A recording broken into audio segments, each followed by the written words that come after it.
pourquoi il a appris à écouter Dieu. La Bible déclare, Samuel dormait près des lâches. Les chandeliers n'étaient pas éteints, mais il dormait près des lâches. Mais si vous lisez bien la parole de Dieu, à cette époque-là, il y avait le lieu saint, il y avait le lieu très saint, le lieu saint et le parvis. Dans le lieu très saint, il n'y avait que le sacrificateur qui pouvait entrer. Maintenant, Samuel était sacrificateur. Il était encore jeune. C'est-à-dire que c'était interdit d'entrer là-bas.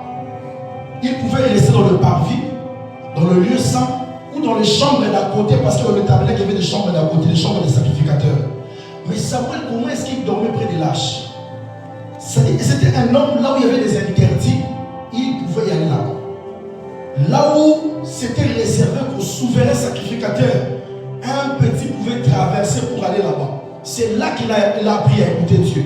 C'est là qu'il a été le meilleur prophète, le meilleur sacrificateur. Il était sacrificateur, il était prophète, il était juge. Il a exercé dans ces trois fonctions à cause de sa dimension de l'aigle.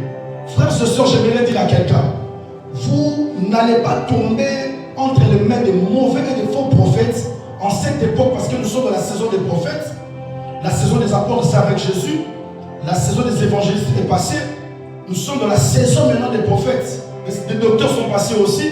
C'est ça, c'est la dernière saison, la saison des prophètes. Tu vas avoir le discernement des esprits dans le lieu secret.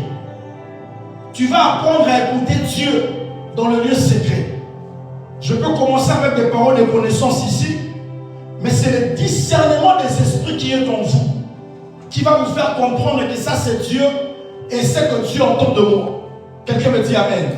Développer ma prière ce matin et que Dieu puisse nous donner des prophètes, des prophétesses, de gens qui peuvent prier et que le ciel puisse s'ouvrir, de gens qui peuvent manifester le surnaturel en eux en fléchissant les genoux dans le nom de Jésus. Il y a des cas et des situations qui ne marchent pas, c'est parce que nous ne prions pas, nous laissons la prière. Il y a des hommes qui laissent la prière à leurs femmes, il y a des femmes qui laissent la prière à leurs